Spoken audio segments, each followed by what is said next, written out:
I am utilizing the Bit Integrations plugin to establish a connection between these two platforms. Let's go to Bit Integration Dashboard. Now click Create Integration. Now search and select Trigger, which is Brizy Form. Select a form. Click Next. Search and select an action. Registration.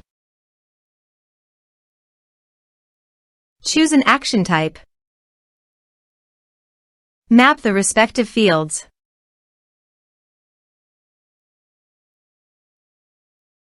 You can send notifications by checking the box. Choose here the WP user role.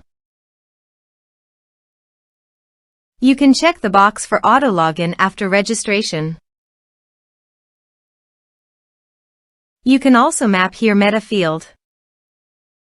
Here are advanced features in conditional logic. If you want, you can use it for your own requirement. Now click on Save. Now go to your form and type some information.